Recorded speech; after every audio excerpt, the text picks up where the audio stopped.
Hello dear students, academic ज्ञान with Saurabh sir में आपका हार्दिक स्वागत है। आज हम संस्कृत के विशेष जो टॉपिक हैं उन पर अध्ययन करेंगे और जो हमारे एग्ज़ाम गए हैं वो सभी आपके अच्छे गए होंगे, मैं आशा करता हूँ। और ये आने वाला जो संस्कृत का एग्ज़ाम है यह भी आपका अच्छा ही जाएगा। इस कामना के साथ हम अपनी क्लास को स्टार्ट करते हैं। जो भी हमारे अध्ययन इससे संस्कृत से रिलेटेड टॉपिक हैं आज हम उनका शॉर्ट रूप में अध्ययन करेंगे। देखिए, हमारे लिए विशेषता है संस्कृत में जो परीक्षा पैटर्न है। परीक्षा पैटर्न में आपके लिए शुरुआती जो क्वेश्चन आएंगे वो जो हमारी रीडर है उसमें से लिए जा रहे हैं। रीडर में से हमारे लिए टिक द करेक्ट के और जो ग्रामर के जो विशेषता टॉपिक लिए गए हैं, रीडर से संबंधित लगभग आपके लिए 7 क्वेश्चंस आएंगे। उसके साथ साथ में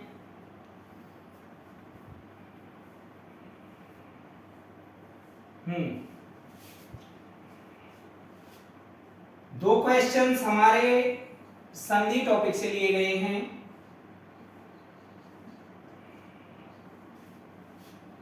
इसी के साथ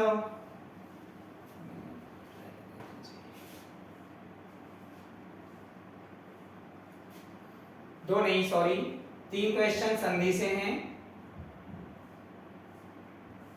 3 क्वेश्चन हमारे आएंगे समास से संबंधित,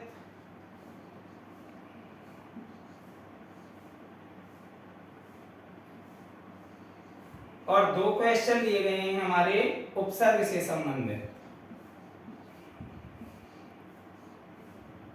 इस तरीके से टिक द करेक्ट में जो हमारे लिए क्वेश्चन आएंगे टोटल आ रहे हैं 15 क्वेश्चन में से 3 और 2, 3 क्वेश्चंस संधि, 3 क्वेश्चन समास, 2 क्वेश्चंस उपसर्ग, टोटल 8 क्वेश्चंस हमारे लिए गए हैं ग्रामर में से।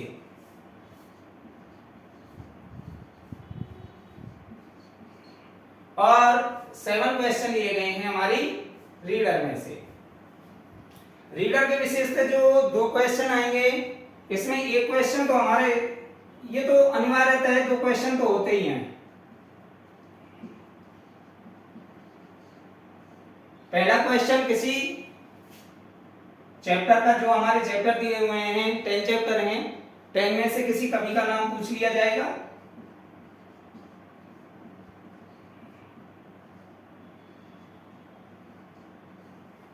और एक क्वेश्चन जो आपका आता है सेकंड क्वेश्चन, जो उसकी रचना के बारे में आता है। जो हमारे चैप्टर दिए हुए हैं उस चैप्टर को किस रचना से लिया गया है, उस कवि की उस रचना से संबंधित। इस तरीके से 2 क्वेश्चन भी अनिवार्य आते हैं, ये तो आएंगे ही। इसलिए आपको कॉलम बनाना है। कॉलम के अनुसार इधर अपना चैप्टर नेम, इधर जिस कवि के द्वारा उस रचना को लिखा गया है वो कवि, और इधर अपना आना चाहिए वह रचना। इस तरीके से 10 चैप्टर में से लगभग 6 चैप्टर ऐसे हैं जिनमें हमारे लिए कवि और रचना दी हुई है, जिसमें हमारे लिए कवि और उसकी रचना दी हुई है। तो आपको 6 चैप्टर ऐसे याद करने हैं जिनमें कवि और उसकी रचना है। बाकी 4 चैप्टर में हमारे लिए ना कवि दिया हुआ है ना ही उसकी रचना दी हुई है। बाकी जो हमारे लिए क्वेश्चन आ रहे हैं, हमारे लिए देखिए जो हमारी संधि का टॉपिक है, 15 क्वेश्चन में से 3 क्वेश्चन हमारे लिए संधि के दिए हुए हैं। संधि के जो टॉपिक है इसमें हमारे लिए मुख्यतः कौन कौन सी संधियां हैं उसके बारे में चर्चा करते हैं।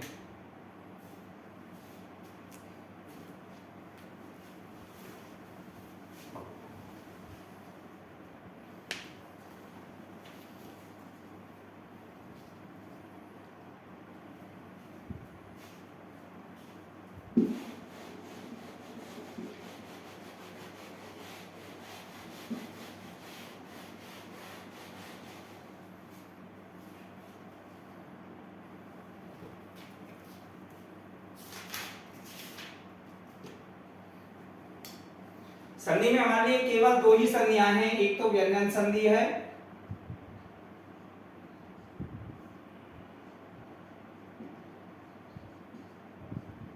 और एक विसर्ग संधि है।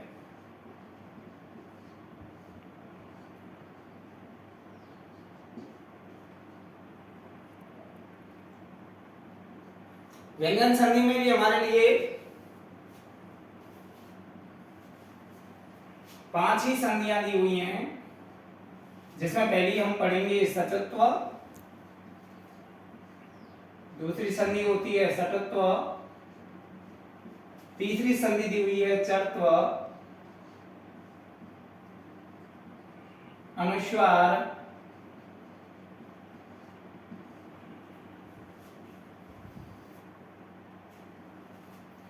और एक जो लास्ट संधि है इसमें जसत्व। 5 संधियां हमारे लिए दी हुई हैं व्यंजन संधि में, और जो विसर्ग संधि है उसमें हमारे लिए 4 संधियां दी हुई हैं। पहली संधि आती है अपनी सत्व, दूसरी संधि है रुत्व, तीसरी है उत्व, और चौथी संधि है लोप विसर्ग संधि या विसर्ग लोप बोल दीजिए। ये दी हुई है 4 हमारे लिए विसर्ग संधि में। अब देखिए एक शॉर्ट हमें क्या याद रखना है, बस केवल ये ध्यान रखना है, जो हमारी व्यंजन संधि है इसमें पहली संधि आती है सचत्व।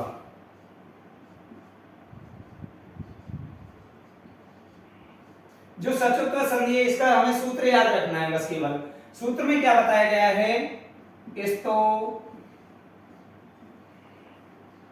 इश्चुनः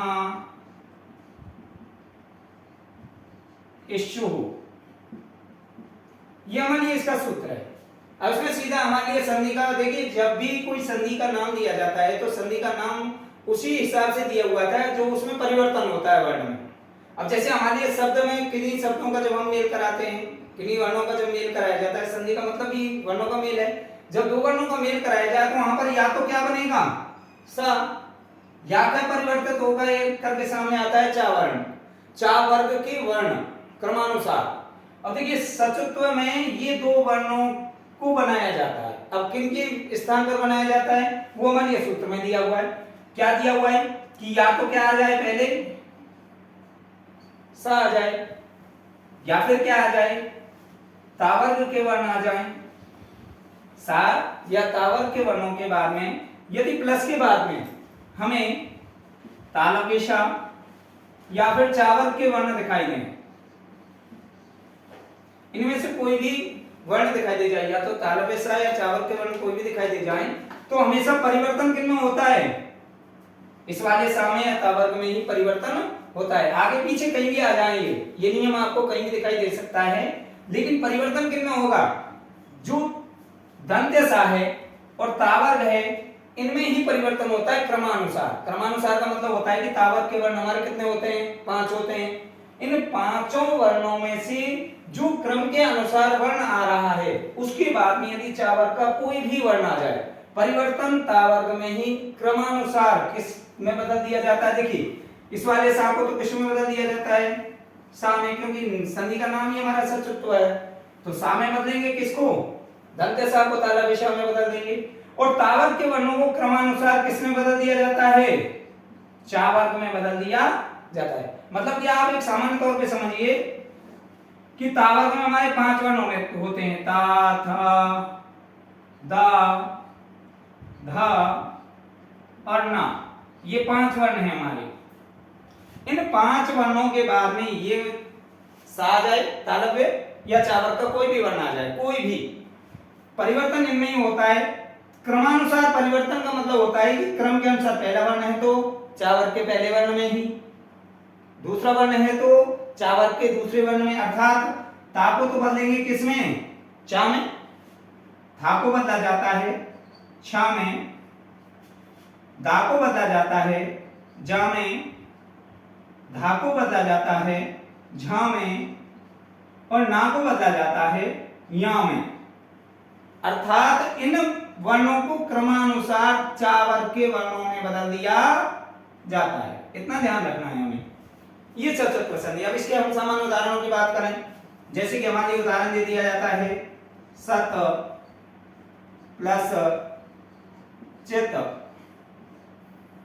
देखिए पहले कौन सा वर्ण है, तावर्त का, उसके बाद में चावर्त का वर्ण दिया हुआ है। परिवर्तन हमेशा तावर्त के वर्ण में होगा, तो ता को किस में बदल दिया जाता है, चा में बदल दिया जाएगा।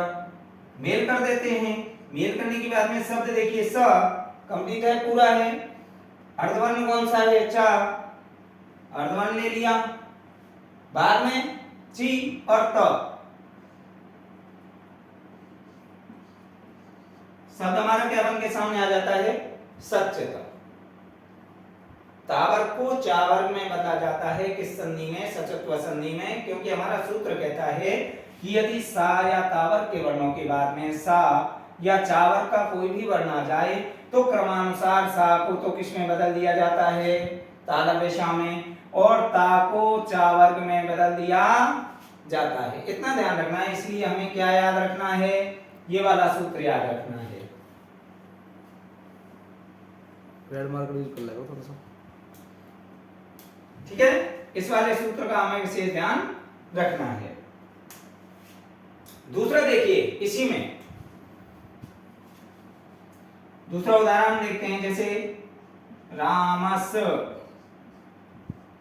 प्लस सीते। देखिए दंत सा है, उसके बाद में तालव्य सा है। हमेशा परिवर्तन दंत सा में ही होता है, दंत सा को तालव्य सा में बदल दिया जाता है। शब्द हमारा क्या बनेगा, रामश्येते। ठीक है बच्चों, इतना समझ में आ गया होगा कि जो सचत्व संधि है उसमें हमेशा तालव्य सा और चावर के वर्ण बनते हैं। किसके स्थान पर बनते हैं, दंत सा और तावर के वर्णों के स्थान पर बनते हैं क्रमानुसार। जो तावर के वर्ण हैं उनके स्थान पर क्रमानुसार चावर के वर्ण बनते हैं। जैसे कि मान लीजिए शब्द अपने लिए कि इसमें कुछ अलग से उदाहरण होते हैं, उनके लिए अलग से संधि होती है। जैसे ततधन, ये सूत्र अलग होता है इसमें, ततधन से वह, लेकिन संधि कौन सी होगी, सचत्व संधि में ही गिना जाता है इसको। तो ता को किस में बदल दिया जाता है, चा में बदल दिया जाता है, और जो सा है वह छा में बदल जाता है। ता किस में बदल जाएगा, चा में, सा किस में बदल गया, छा में। अब इसको जब हम मिलाते हैं तो क्या बनता है, तच्छव। ये भी किस संधि का उदाहरण है, सचत्व संधि का। क्यों, क्योंकि यहां पर सा को छा में बदला गया है, बाद में छा वर्ण होने पर, क्योंकि छा जो वर्ण है वह कौन से वर्ग का वर्ण है, चा वर्ग का। यदि चा वर्ग का वर्ण बाद में आता है तो हमेशा ता को चा में बदल दिया जाता है। या फिर दूसरा सामान्य नियम ही हमें दिखाई दे रहा है कि तावर्ग के बाद में क्या दिखाई दे रहा है, तावर्ग के वर्ण के बाद में तालव्य सा दिखाई दे रहा है, और तालव्य सा बाद में यदि कहीं भी आ रहा है तो परिवर्तन तावर्ग में ही होता है और तावर्ग को चावर्ग में बदल दिया जाता है। पहला वर्ण है तावर्ग का, इसलिए चावर्ग के पहले वर्ण में ही इसे बदला जाएगा। ठीक है बेटा, इसके अनुसार आपको समझ में आ गया होगा कि सचत्व संधि में केवल हमें क्या ध्यान रखना है कि तालव्य को दंत सा आ जाए या तावर्ग का वर्ण आगे पीछे कहीं भी प्लस के बाद में दिखाई दे जाए, लेकिन उसके बाद में या पहले तालव्य से दिखाई दे रहा हो या चावर्ग के वर्ण दिखाई दे रहे हो तो क्रमानुसार तावर्ग को चावर्ग में बदल दिया जाता है और दंत सा को तालव्य सा में बदल देते हैं। देखिए उसके बाद में दूसरी संधि की हम बात करते हैं, व्यंजन संधि में ही।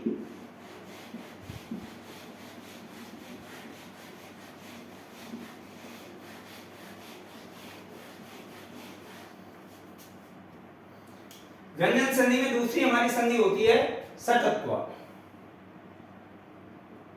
जो सेकंड संधि है वो है सटत्व।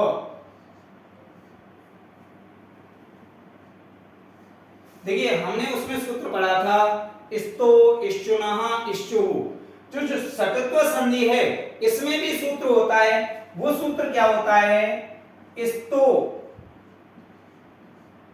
इष्टुनः इष्टुः। परिवर्तन कहां दिखाई दे रहा है हमें? पहले तो हमें स्तु दिखाई दे रहा है, उसमें भी स्तु था। अर्थ स्तु का मतलब क्या होता है? देखिए यहां मैंने अभी आपको सचत्व संधि जैसे पढ़ाई है उसमें मैंने आपको बताया कि सा और चा में बदल जाते हैं। उसी प्रकार से सा और चा में कौन से वर्ण बदल रहे थे? दंत सा और तावर के वर्ण। यहां भी क्या परिवर्तन हो रहा है कि यहां में कौन से वर्ण दिखा रहे हैं? मूर्धन्य सा और टा वर्ग में बदल जाते हैं, लेकिन कौन से वर्ण बदलेंगे? यही दंत सा और ता वर्ग को किन में बदल दिया जाता है? मूर्धन्य सा और टा वर्ग में बदल दिया जाता है। कब बदला जाता है? वह हमारे लिए सूत्र में बताया गया है कि यदि दंत सा या ता वर्ग के वर्णों के बाद में क्या दिखाई दे जाए? मूर्धन्य सा या टा वर्ग के वर्ण कोई भी वर्ण दिखाई दे जाए तो हमेशा इस सा को तो किस में बदल दिया जाता है? मूर्धन्य सा में, और तावर्ग के वर्णों को क्रमानुसार टावर्ग के वर्णों में बदल दिया जाता है। मतलब कि सामान्य तौर से हम क्या कह सकते हैं? यदि दंत सा या तावर्ग के वर्णों के बाद, तावर्ग में वही वर्ण आएंगे ता, थ, द, ध और न, इन वर्णों के बाद भी कहीं भी आपको मूर्धन्य सा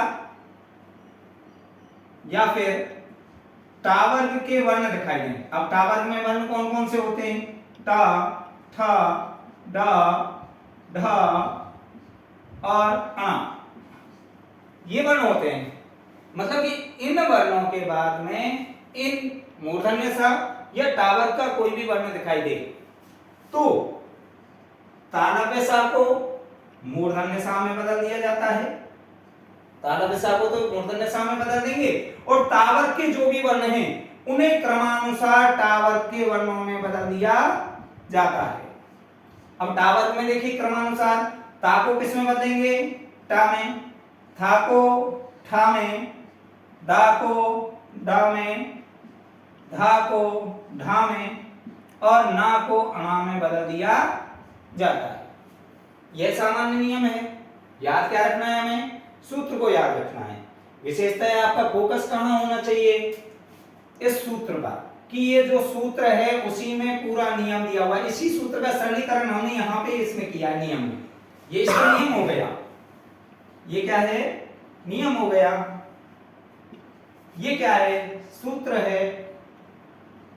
सूत्र का ही हमने सरलीकरण नियम में किया है कि यदि तालव्य सा के, दंत सा के या तावर्ग के वर्णों के बाद में मूर्धन्य सा या टावर्ग का कोई भी वर्ण दिखाई दे तो दंत सा को सा में, मूर्धन्य सा में बदल देते हैं और तावर्ग के वर्णों को क्रमानुसार टावर्ग में बदल दिया जाता है। अब हम बात करते हैं इसके उदाहरणों की। यथा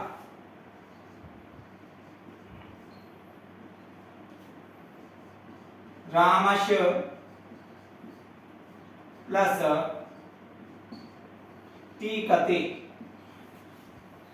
यहां हमें दिखाई दे रहा है कि पहले दंत सा है उसके बाद में टावर्ग का वर्ण है।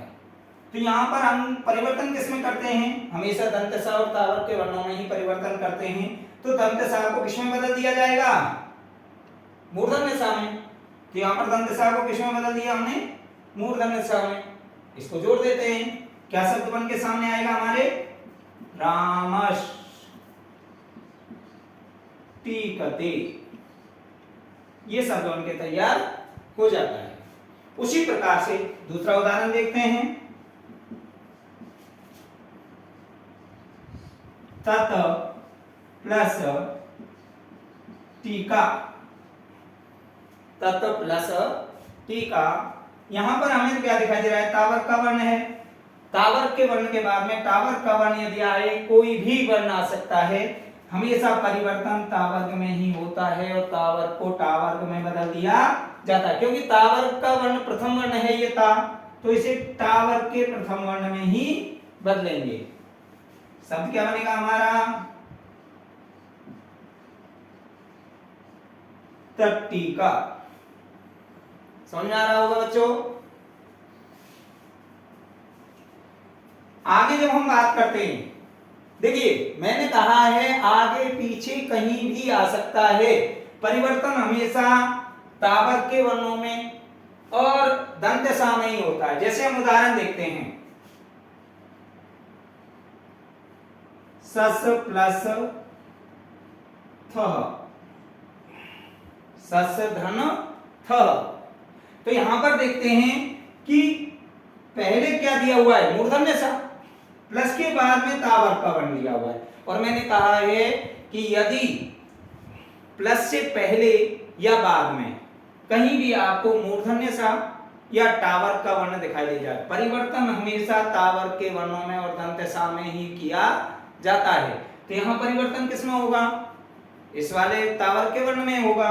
तावर का ये क्रमानुसार दूसरा वर्ण है, तो इसको जब हम बदलेंगे तो टावर के दूसरे वर्ण में ही बदलेंगे। तो क्या हो जाएगा, ता थ। उसी प्रकार से ट ठ, तो ये किस में बदल जाएगा, ठा में बदल जाएगा। बन के हमारे सामने कौन सा शब्द आ रहा है, सस ठ। क्या शब्द बनता है, षष्ठ। ठीक है बच्चों, ये समझ में आ गया होगा आपके अच्छी तरीके से।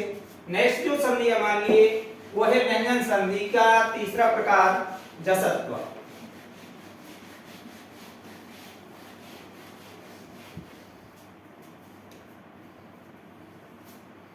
तीसरा प्रकार आपका संधि का कौन सा है, जसत्व संधि।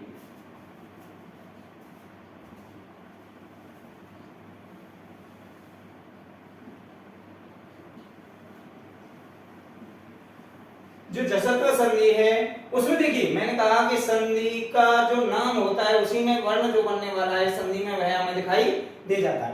तो यहाँ पर देखिए कौन सा वर्ण बन रहा है, प्रारंभ हो रहा है जा से। जो जा वर्ण है वह किस वर्ग का है, चा वर्ग का। चा वर्ग का कौन सा वर्ण है, तृतीय वर्ण। चा वर्ग का कौन सा है, तृतीय वर्ण। अर्थात जसत्व संधि में तृतीय वर्ण बन के तैयार होता है। उसके लिए हमारे लिए एक सूत्र होता है, जलाम जशोअन्ते। जलाम जशोअन्ते, ये सूत्र क्या कहता है,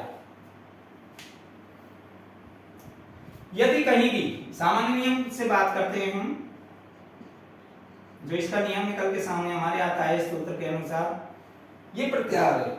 जल भी क्या है, प्रत्याहार है, और जस भी क्या है, प्रत्याहार है। कि जल प्रत्याहार के बाद में अंत्य का मतलब अंत। जल प्रत्याहार मतलब कि आपको सामान्य तौर से क्या बात समझना है कि यदि पहले किसी भी वर्ग का पहला, दूसरा, तीसरा, चौथा, इनमें से किसी भी वर्ग का, ये क्या है, किसी भी वर्ग का ये वर्ण है कि भाई हमारे 5 वर्ग होते हैं, चा वर्ग नहीं, का वर्ग, चा वर्ग, टा वर्ग, ता वर्ग और पा वर्ग। ये पांचों वर्गों में से प्रत्येक वर्ग का यदि पहला, दूसरा, तीसरा या चौथा वर्ण दिखाई दे जाए, पहले किससे, प्लस से, प्लस से पहले ये दिखाई दे जाए, और प्लस के बाद में कोई भी क्या आ जाए, स्वर आ जाए, क्या दिखाई दे जाए, कोई भी स्वर दिखाई दे जाए, या फिर किसी भी वर्ग का पहला या दूसरा वर्ण दिखाई दे जाए। क्या दिखाई दे, पहला या दूसरा वर्ण। तो हमेशा परिवर्तन किसमें होता है, प्लस से पहले वाले वर्णों में। प्लस से पहले वाले वर्ण हैं उनके स्थान पर उसी वर्ग का तृतीय वर्ण हो जाता है। मतलब कि जो वर्ग है, जिस वर्ग का वर्ण पहला, दूसरा, तीसरा या चौथा दिया हुआ है, प्लस के बाद में स्वर आने पर या किसी भी वर्ग का पहला और दूसरा वर्ण आने पर, ये क्या है, वर्ण है। किसी भी वर्ग का पहला या दूसरा वर्ण आने पर हमेशा परिवर्तन प्लस से पहले वाले में होगा और उसी वर्ग के का तीसरा वर्ण उनके स्थान पर कर दिया जाता है। जैसे कि हम उदाहरण से समझते हैं, यथा, जैसे हमारे लिए दिया हुआ है जगत प्लस ईश, जगत प्लस ईश, तो यहाँ पर देखिए बाद में क्या दिया हुआ है, कोई भी स्वर आ सकता है। तो यहाँ पर कौन सा स्वर दिया हुआ है, ई क्या है, स्वर है। स्वर से पहले ता वर्ग का वर्ण है प्रथम। मैंने कहा किसी भी वर्ग का पहला, दूसरा, तीसरा, चौथा वर्ण कोई भी हो, बदलना किसमें है, उसी वर्ग के तृतीय वर्ण में उसको बदल दिया जाता है। तब यदि बाद में कोई भी स्वर आ जाए या पहला दूसरा वर्ण आ जाए, तो यहां पर हमें परिवर्तन इसमें करना है, इसको हम बदल देंगे किसमें, इसी के तीसरे वर्ण में, ता था दा। मतलब कि ता को किसमें बदल दिया जाता है, दा में बदल दिया जाता है।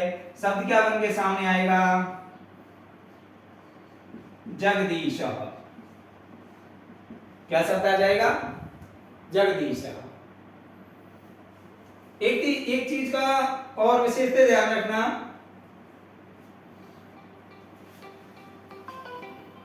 इसके साथ साथ में या व श हेलो श श हेलो रावण छोड़ो, बोल दूं मैं, बता। और ह, इनमें से कोई सा वर्ण भी आ जाए, इनमें से कोई भी वर्ण आ जाए तो हमेशा परिवर्तन करना, पहला, दूसरा, तीसरा, चौथा वर्ण में उनको उसी वर्ग के तृतीय वर्ण में बदल दिया जाता है। तो यहां पर हो जाएगा जगदीश। दूसरा उदाहरण बात करते हैं, जगत प्लस अंबा, जगत प्लस अंबा। तो देखते हैं कि ता वर्ग का वर्ण है, उसके बाद में कोई भी स्वर आ रहा है तो ता वर्ग का वर्ण है उसे उसी वर्ग के किस में बदल दिया जाता है, तृतीय वर्ण में। तो यहाँ पर ता वर्ग का ता है, ता था दा, अर्थात ता को किस में बदल दिया जाएगा, दा में बदल दिया जाएगा। क्या उदाहरण बन के सामने आएगा, जगदम्बा। ठीक है बच्चों, समझ में आ रहा होगा इतना। तो सामान्यतः सामान्य नियम है अपना, ये सूत्र है झलाम जसवंते, कि जस वर्ण में बदल दिया जाता है, झल वर्णों को किस में बदल दिया जाता है, जस वर्णों में बदल दिया जाता है। जस वर्ण में हमारे लिए होता है जब गण दस, जब गण दस।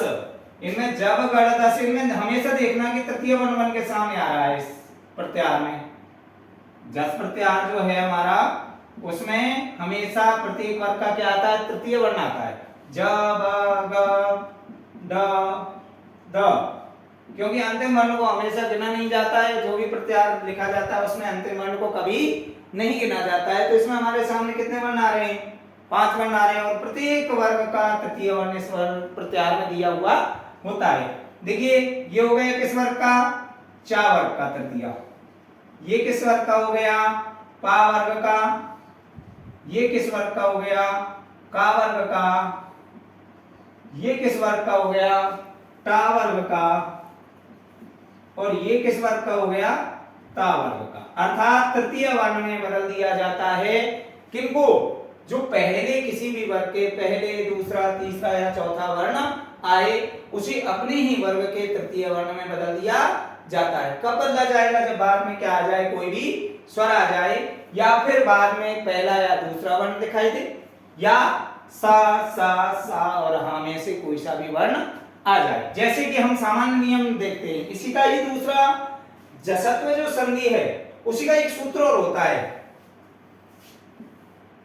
झलाम झस झसी। ये जो सूत्र है ना, ये क्या कहता है, देखिए जैसे हमारे लिए एक उदाहरण दिया हुआ है, अच प्लस हीन। ये जो उदाहरण है ये किसका है, झलाम झसी का। ये क्या कहता है कि यदि पहले चा वर्ग का वर्ण है और बाद में हा वर्ण दिखाई दे जाए, तो हा को जिस वर्ग का ये वर्ण है उसी वर्ग के चतुर्थ वर्ण में बदल दिया जाता है। क्योंकि ये जो चा है, मैंने कहा है कि सा और हा आ जाए, ये तो मैंने बता दिया। लेकिन यदि हा वर्ण दिखाई दे रहा है तो हा को भी जिस वर्ग का वर्ण यहां दिया हुआ है उसी वर्ग के चतुर्थ वर्ण में बदल दिया जाता है। ये चा वर्ग का है, तो हा को बदलेंगे चतुर्थ वर्ण में, चा छा जा झ, मतलब कि जो हा है वो किस में बदल गया, झा में। और जो चा है वह अपने ही वर्ग के तृतीय वर्ण में, क्योंकि जसत्व संधि पढ़ रहे हैं, जसत्व में पहले ही कहा गया है कि पहला दूसरा तीसरा चौथा वर्ण है वह अपने ही वर्ग के किस में बदल जाता है, तृतीय वर्ण में। तो चा को तृतीय वर्ण में बदलेंगे तो तृतीय वर्ण क्या आता है, जा। अब इनको जोड़ देंगे तो क्या बन जाएगा, अ ज, क्योंकि हा झा में बदल गया है, जी नह, क्या बनता है, अजीनह। ये भी किस संधि का उदाहरण है, जसत्व संधि का ही उदाहरण है, ये चीज का ध्यान रखना। तो जसत्व संधि आपकी समझ में आ गई होगी, ये मैं मानता हूं। आगे नेक्स्ट संधि हम देखते हैं, चत्व संधि।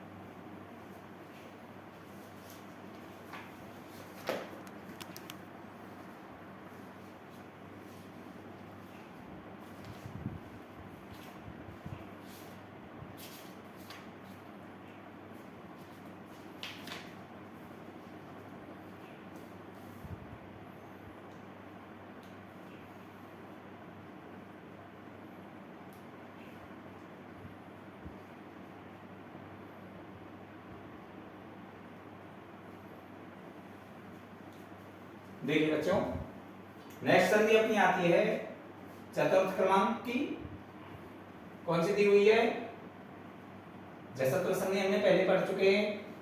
नेक्स्ट संधि हमारी चत्व।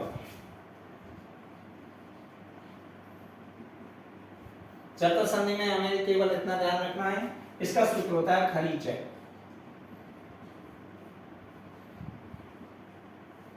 खरीचय का मतलब होता है खर प्रत्याहार करना।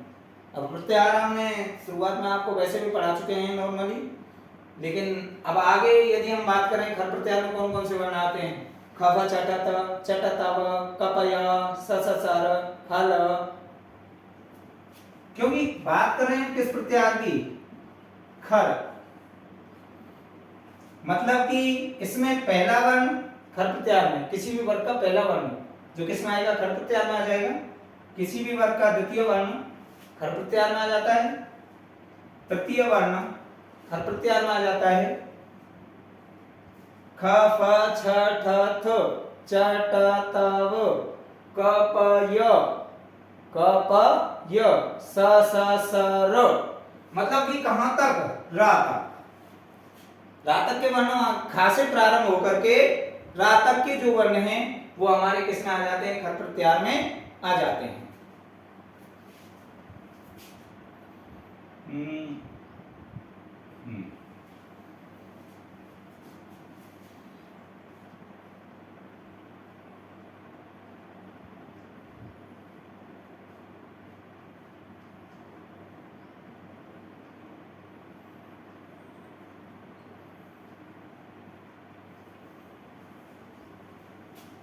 देखिए, पहला दूसरा तीसरा चौथा वर्ण, इसके बाद में किसी भी वर्ग का पहला या दूसरा वर्ण। ये जसत्व संधि में थोड़ी गड़बड़ हो गई है, उसमें किसी भी वर्ग का तीसरा चौथा पांचवा वर्ण होता है, वो सूत्र में गड़बड़ कट जाएगा है ना, काट दूंगा। तो यहाँ से खर प्रत्याहार के जो वर्ण हैं इसमें पहला दूसरा तीसरा चौथा वर्ण प्लस किसी भी वर्ग का पहला या दूसरा वर्ण यदि बाद में आ जाए, लेकिन इसके साथ साथ में स श श और श और ह, इनमें से कोई भी वर्ण दिखाई दे जाए, हमेशा ध्यान रखना परिवर्तन किन में होगा, इनमें परिवर्तन होता है और इसे अपने ही वर्ग के पहले वर्ण में बदल दिया जाता है। जसत्व संधि में तो पहला दूसरा तीसरा चौथा जो वर्ण दिए हुए हैं उनके बाद में किसी भी वर्ग का तीसरा चौथा या पांचवा वर्ण आ रहा था जसत्व संधि में, लेकिन यहां पर प्लस के बाद में क्या दिखाई देगा आपको, किसी भी वर्ग का पहला या दूसरा वर्ण दिखाई देगा। देखिए परिवर्तन होता है इनमें और हमेशा उसे अपने ही वर्ग के पहले वर्ण में बदल दिया जाता है। जैसे हम बात करते हैं उदाहरण के द्वारा, क्योंकि सूत्र खलीचा है, उदाहरण से तुम्हारी अच्छी तरीके से समझ में आ जाएगा। जैसे दिया हुआ है विपद प्लस कालः, क्योंकि देखिए पहले कौन सा वर्ण दिया हुआ है, ता वर्ग का तृतीय वर्ण है। बाद में क्या दिया हुआ है, किसी भी वर्ग का पहला दूसरा वर्ण हो। ये किस वर्ग का है इससे हमें कोई मतलब नहीं है, केवल ध्यान क्या रखना है कि किसी भी वर्ग का पहला या दूसरा वर्ण यदि बाद में दिया हुआ है, लेकिन उससे पहले किसी भी वर्ग का पहला दूसरा तीसरा या चौथा वर्ण दिया हुआ है, हमेशा परिवर्तन इसमें होता है। इसे अपने ही वर्ग के पहले प्रथम वर्ण में बदल दिया जाता है। तो ये किस वर्ग का है, ता वर्ग का है, तो इसे किस में बदल दिया जाएगा, ता में बदल दिया जाएगा। शब्द क्या बनेगा, विपत कालः। क्या शब्द उनके सामने आता है, विपत कालः। वैसे ही दूसरा उदाहरण उद प्लस पति, उद प्लस पति।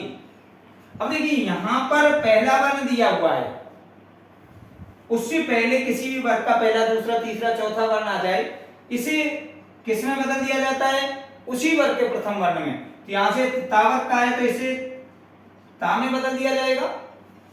क्या शब्द आएगा हमारे सामने, उत्पत्ति ही। क्या शब्द आएगा, उत्पत्ति ही, मतलब कि दा को ता में बदल दिया जाता है। किसी भी वर्ग का पहला दूसरा तीसरा चौथा वर्ण आए, उसके बाद में किसी भी वर्ग का पहला या दूसरा वर्ण आए, तो हमेशा आपके लिए विशेषता इंपॉर्टेंट इतना ही ध्यान रखना, 10th क्लास में इतना ही पूछा जाएगा।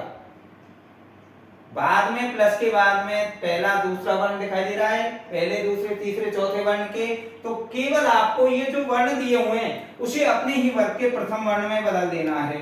ये तो होती है अपनी कौन सी संधि, चरत्व। और जसत्व संधि में इसी में थोड़ा सा ऐड किया गया था कि पहला दूसरा तीसरा चौथा, इन वर्णों के बाद में किसी भी वर्ग का पहला दूसरा तीसरा चौथा वर्ण है, इसके बाद में यदि किसी वर्ग का तीसरा चौथा या पांचवा वर्ण आता है या फिर क्या आता है, कोई भी स्वर आता है, तो इनको अपने ही वर्ग के तृतीय वर्ण में बदल दिया जाता है। ये किस संधि की बात कर रहे थे हम, जसत्व। अंतर क्या होता है, केवल अंतर प्लस के बाद वाले वर्णों में होता है।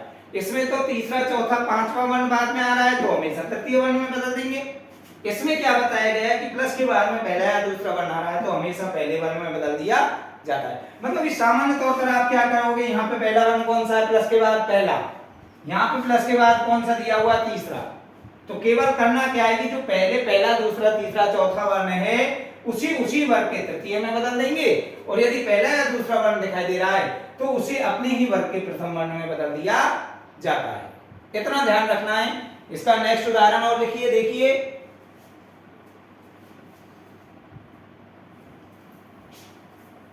जैसे हमारे लिए उदाहरण इसमें ही देखते हैं, सद प्लस कारः, क्योंकि ये दा है जो किस वर्ग का है, ता वर्ग का तृतीय वर्ण है, इसे ता में बदल दिया जाएगा। उदाहरण क्या आ जाएगा बन के हमारे सामने, सत्कारः। मतलब आपको सामान्य तौर पे यदि संधि विच्छेद करने के लिए दिया जाए, पहले या दूसरे वर्ण का जोड़ा दिखाई दे कहीं भी, पहले आपको पहला वर्ण है अर्धवर्ण दिखाई दे रहा है और बाद में पहला या दूसरे वर्ण का जोड़ा दिखाई दे, हमेशा संधि कौन सी होगी, चरत्व। कौन सी संधि होगी, चरत्व। कहीं भी आपको तृतीय और तृतीय वर्ण अर्धवर्ण दिखाई दे और उसके साथ में तीसरा चौथा पांचवा वर्ण कहीं भी दिखाई दे, तीसरा चौथा पांचवा वर्ण कहीं भी दिखाई दे जोड़े में अर्धवर्ण तृतीय वर्ण के साथ, तो हमेशा संधि कौन सी होगी, जसत्व। ध्यान क्या रखना है, जोड़े में दिखाई देंगे ये हमेशा। पहले जो बनने वाला वर्ण है अर्धवर्ण होता है हमेशा। जो व्यंजन संधि पढ़ते हैं तो उसमें जो बनने वाला वर्ण है वो कैसा होगा, अर्धवर्ण होगा। तो अर्धवर्ण के साथ में यदि जोड़े के साथ में यदि हमें पहला या दूसरा वर्ण दिखाई दे रहा है तो किस संधि का उदाहरण होगा, वह चतुर्थ संधि का होगा। और यदि यही नियम जसत्व संधि के साथ लागू होता है, पहले अर्धवर्ण कौन सा दिखाई दे, तृतीय, उसके साथ में यदि तीसरा चौथा पांचवा वर्ण बाद में जोड़े में दिखाई दे रहा है तो किस संधि का उदाहरण हो जाएगा, जसत्व का।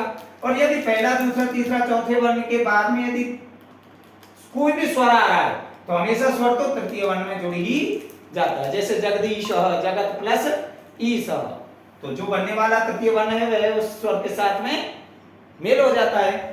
तो ये हमारी चतुर्थ संधि हो गई। मुझे उम्मीद है ये तुम्हारी अच्छी प्रकार से समझ में आ जाएगी। नहीं समझ में आएगी तो मैं और एक दो उदाहरण से और आपको समझाता हूं। जैसे देखिए,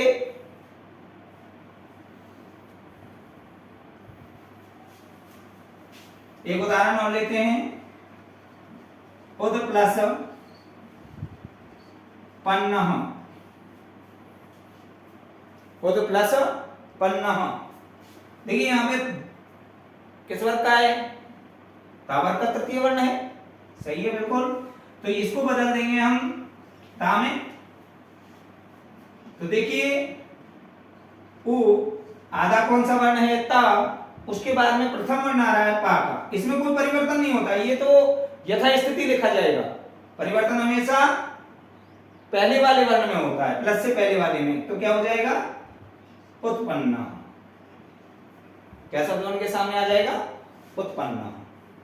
नेक्स्ट जो संधि है अपनी,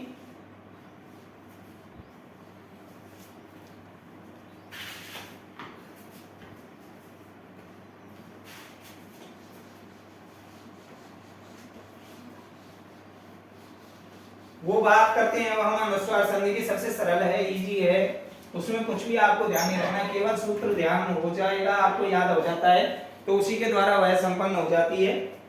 नेक्स्ट संधि अपना लिए अनुस्वार है, पांचवा प्रकार अनुस्वार। अनुस्वार जो संधि है उसमें सूत्र के में ही सब कुछ लिखा गया है। सूत्र क्या है इसका, मो अनुस्वार। क्या सूत्र होता है, मो अनुस्वार।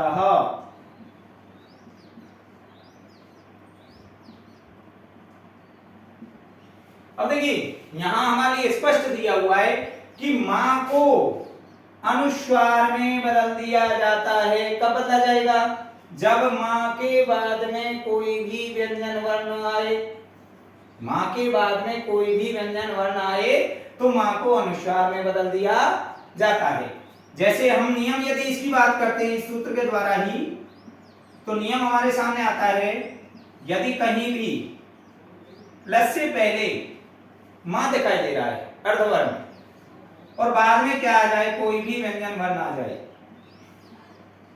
कोई भी व्यंजन वर्ण आ जाए तो मां को अनुस्वार में बदल दिया जाता है। ये इसका सामान्य नियम है। जैसे अब हम इसके उदाहरणों से बात करते हैं, यथा दिया हुआ है हमारे लिए सत्यम वद, ये शब्द दिया हुआ है। देखिए मां वर्ण के बाद में क्या दिखाई दे रहा है, व्यंजन वर्ण है, तो मां को हम अनुस्वार में बदल देंगे। शब्द क्या बन के सामने आ जाएगा, सत्यम वद। क्या शब्द बनेगा, सत्यम वद। उसी प्रकार से दूसरा उदाहरण, धर्मम प्लस चर। यहां भी देखते हैं कि मां के बाद में व्यंजन वर्ण दिया हुआ है तो मां को अनुस्वार में बदल देंगे। क्या बन के सामने आ गया, धर्मम चर।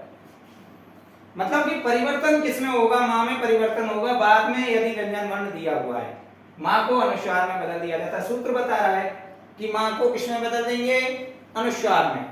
मां को अनुस्वार में बदल दिया जाता है। कब बदला जाएगा, जब मां के बाद में कोई भी व्यंजन वर्ण आए। तो सामान्य आपको समझ में आ गया होगा। उसी प्रकार से प्रियम वद, सत्यम वद, प्रियम वद, धर्मम चर। यहां केवल हमें देखना क्या है कि मां के बाद में यदि व्यंजन वर्ण आए तो माँ के बाद में व्यंजन वर्ण दिखाई दे रहा है वाह, तो यहां पर माँ को अनुस्वार में बदल देंगे। माँ किस में बदल जाएगा? अनुस्वार में। शब्द क्या सामने आएगा हमारे बन के? प्रियम वद। बहुत सरल है बेटा, समझ में आ गई होगी। नेक्स्ट अब बात करते हैं हम विसर्ग संधि। विसर्ग संधि में हमारे 4 प्रकार बताए गए हैं। पहला जो प्रकार बताया गया है सत्व विसर्ग संधि। शॉर्ट में है कुछ। पहला प्रकार है सत्व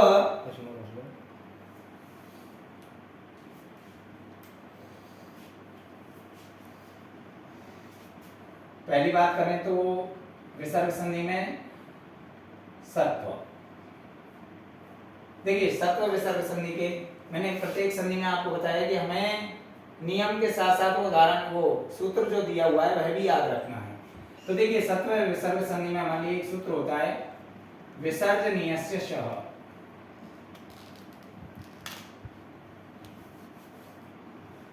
विसर्जनीयस्य शः सूत्र क्या कह रहा है कि विसर्ज, विसर्ज का मतलब होता है विसर्ग, जो विसर्ग आ रहा है उसी किस में बदल दिया जाता है? सा में बदल दिया जाता है। लेकिन कब बदला जाएगा वो हम देखेंगे। इसको सामान्य नियम जो हमारा निकल के सामने आता है, नियम में हमारे लिए बताया जाता है कि यदि विसर्ग के पश्चात में, विसर्ग के पश्चात में कोई भी सा आ जाए, सा हमारे 3 प्रकार के होते हैं, तालव्य सा, मूर्धन्य सा और दंत्य सा। इनमें से जो भी विसर्ग के बाद सा आए या किसी भी वर्ग का पहला दूसरा वर्ण, पहला या दूसरा वर्ण आ जाए किसी भी वर्ग का, तो हमेशा विसर्ग को शा में बदल दिया जाता है। ये तो हमारा ये सूत्र कह रहा है।